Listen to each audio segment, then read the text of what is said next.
بسم اللہ الرحمن الرحیم۔ السلام علیکم۔ میں آج حدیث نمبر 7 لے کے آپ کی خدمت میں حاضر ہوں۔ یہ کتاب وحی کے بیان سے صحیح بخاری کی کتاب میں سے آخری حدیث ہے اور جو کہ ذرا طویل ہے۔ چلے آئیں اس کو سنتے ہیں مل کر اور اس سے فائدہ حاصل کرتے ہیں۔ ہرقل شاہ روم نے ان کے پاس قریش کے قافلے میں ایک آدمی بلانے کو بھیجا، اور اس وقت یہ لوگ تجارت کے لیے ملک شام گئے ہوئے تھے، اور یہ وہ زمانہ تھا جب رسول کریم صلی اللہ علیہ وآلہ وسلم نے قریش اور ابو سفیان سے وقتی عہد کیا ہوا تھا۔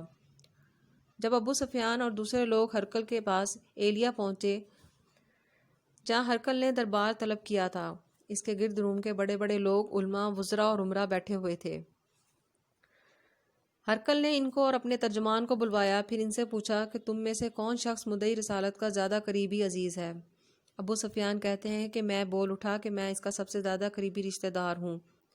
یہ سن کر ہرقل نے حکم دیا کہ اس کو ابو سفیان کو میرے قریب لا کر بٹھاؤ اور اس کے ساتھیوں کو اس کے پیٹھ کے پیچھے بٹھا دو۔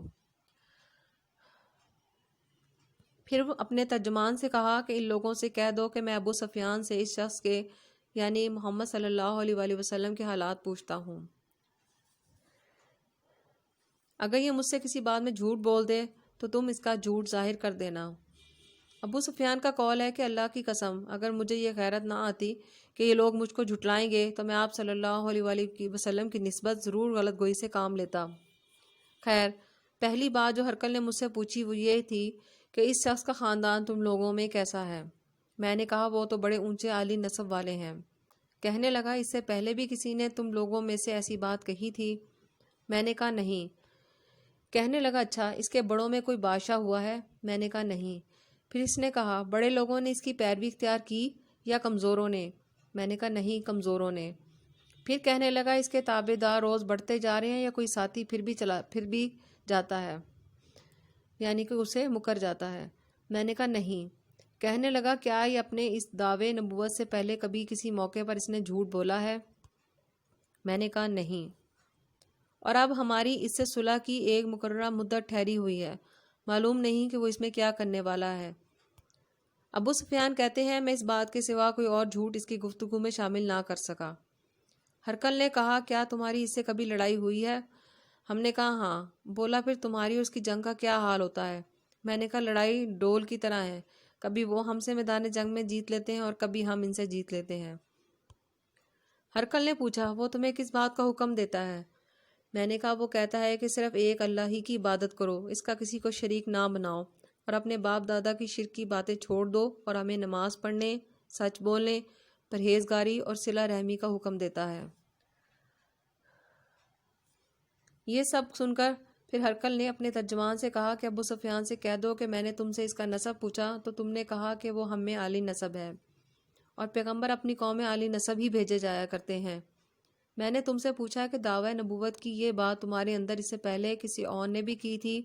تم نے جواب دیا کہ نہیں۔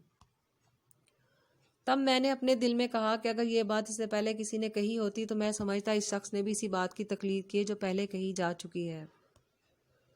میں نے تم سے پوچھا کہ اس کے بڑوں میں کوئی بادشاہ بھی گزرا ہے؟ تم نے کہا کہ نہیں۔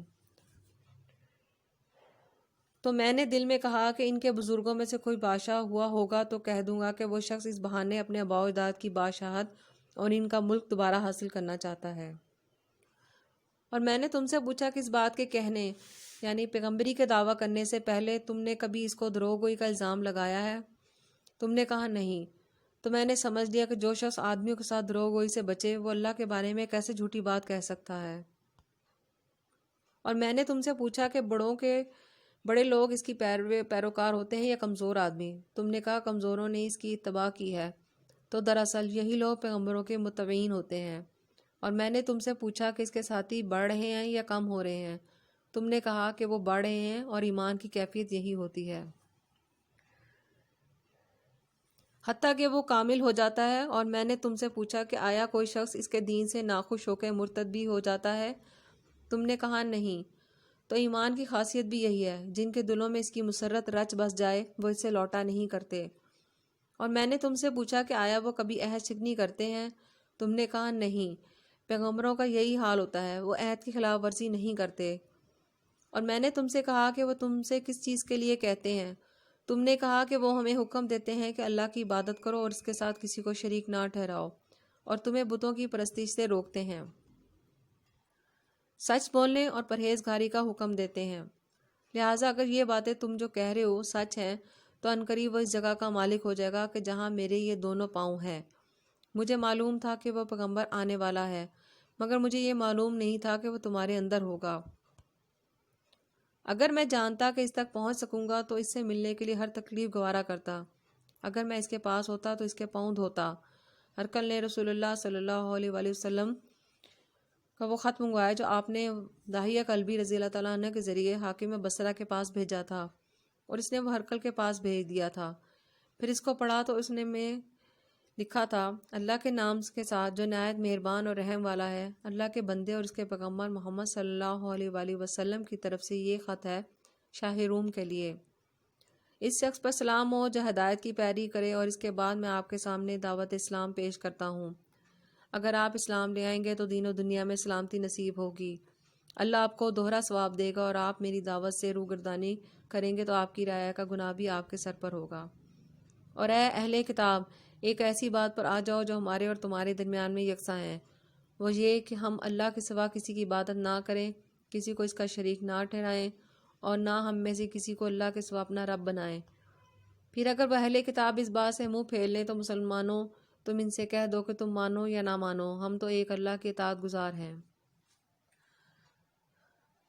ابو سفیان کہتے ہیں کہ جب ہرقل نے جو کچھ کہنا تھا کہہ دیا اور خط پڑھ کر فارغ ہوا تو اس کے ارد گرد بہت شور و غوغا ہوا، بہت سی آوازیں اٹھیں اور ہمیں باہر نکال دیا گیا۔ تب میں نے اپنے ساتھیوں سے کہا کہ ابو کبشہ کے بیٹے، نبی کریم صلی اللہ علیہ وسلم کا معاملہ تو بہت بڑھ گیا ہے، دیکھو تو اس سے بنی اصفر روم کا بادشاہ بھی ڈرتا ہے۔ مجھے اس وقت اس بات کا یقین ہو گیا ہے کہ نبی کریم صلی اللہ علیہ وسلم عنقریب غالب ہو کر رہیں گے، حتیٰ کہ اللہ نے مجھے مسلمان کر دیا۔ راوی کا بیان ہے کہ ابن ناطور ایلیا کا حاکم ہرقل کا مصاحب اور شام کے نصارہ کا لارڈ پادری بیان کرتا تھا کہ ہرقل جب ایلیا آیا ایک دن صبح کو پریشان اٹھا تو اس کے درباریوں نے دریافت کیا کہ آج ہم آپ کی حالت بدلی ہوئی پاتے ہیں، کیا وجہ ہے؟ ابن ناطور کا بیان ہے کہ ہرقل نجومی تھا، علم نجوم میں وہ پوری مہارت رکھتا تھا۔ اس نے اپنے ہم نشینوں کو بتایا کہ میں نے آج رات ستاروں پہ نظر ڈالی تو دیکھا کہ ختنہ کرنے والوں کا بادشاہ ہمارے ملک پر غالب آ گیا ہے۔ بھلا اس زمانے میں کون لوگ ختنہ کرتے ہیں؟ انہوں نے کہا کہ یہودی کے سوا کوئی ختنہ نہیں کرتا، سو ان کی وجہ سے پریشان نہ ہوں۔ سلطنت کے تمام شہروں میں یہ حکم لکھ بھیجے کہ وہ جتنے یہودی ہیں سب قتل کر دیے جائیں۔ وہ لوگ انہی باتوں میں مشغول تھے۔ ہرقل کے پاس ایک آدمی لایا گیا جسے شاہ غسان نے بھیجا تھا۔ اس نے رسول صلی اللہ علیہ وآلہ وسلم کے حالات بیان کیے۔ جب ہرقل نے سارے حالات سن لیے تو کہا کہ جا کر دیکھو کہ وہ ختنہ کیے ہوئے ہیں یا نہیں۔ انہوں نے اسے دیکھا تو بتایا کہ وہ ختنہ کیا ہوا ہے۔ ہرقل نے جب اس شخص سے عرب کے بارے میں پوچھا تو اس نے بتایا کہ وہ ختنہ کرتے ہیں۔ تب ہرقل نے کہا کہ یہی ہے محمد صلی اللہ علیہ وآلہ وسلم، اس امت کے بادشاہ جو پیدا ہو چکے ہیں۔ پھر اس نے اپنے ایک دوست کو رومیہ خط لکھا، اور وہ بھی علم نجوم میں ہرقل کی طرح ماہر تھا۔ پھر وہاں سے ہرقل حمص چلا گیا۔ ابھی حمص سے نکلا نہیں تھا کہ اس کے دوست کا خط اس کے جواب میں آ گیا۔ اس کی رائے بھی نبی کریم صلی اللہ علیہ وآلہ وسلم کے ظہور کے بارے میں ہرقل کے موافق تھی کہ محمد صلی اللہ علیہ وآلہ وسلم واقعی پیغمبر ہیں۔ اس کے بعد ہرقل نے روم کے بڑے بڑے آدمیوں کو اپنے حمص کے محل میں طلب کیا اور اس کے حکم سے محل کے دروازے بند کر لیے گئے۔ پھر وہ اپنے خاص محل سے باہر آیا اور کہا، اے روم والو، کیا ہدایت اور کامیابی میں کچھ حصہ تمہارے لیے بھی ہے؟ اگر تم اپنی سلطنت کی بقا چاہتے ہو تو پھر اس کی نبی کی بیعت کر لو اور مسلمان ہو جاؤ۔ یہ سننا تھا کہ پھر وہ لوگ وحشی گدھوں کی طرح دروازوں کی طرف دوڑے، مگر انہیں بند پایا۔ آخر جب ہرقل نے اس بات سے ان کی یہ نفرت دیکھی تو ان کے مان لانے سے مایوس ہو گیا، تو کہنے لگا کہ ان لوگوں کو میرے پاس لاؤ۔ جب وہ دوبارہ آئے تو اس نے کہا کہ میں نے جو بات کہی تھی اس سے تمہارے دینی پختگی کی آزمائش مقصود تھی، سو وہ میں نے دیکھ لی۔ تب یہ بات سن کر وہ سب کے سب اس کے سامنے سجدے میں گر پڑے اور اس سے خوش ہو گئے۔ بالآخر ہرقل کی آخری حالت یہی رہی۔ ابو عبداللہ کہتے ہیں اس حدیث کو صالح بن کیسان، یونس اور محمد نے بھی زہری سے روایت کیا ہے۔ یہ تھی صحیح بخاری شریف سے حدیث نمبر 7 کتاب وحی کے بیان سے۔ کل سے اگلی حدیث اگلے کتاب سے ہم شروع کریں گے۔ جزاک اللہ۔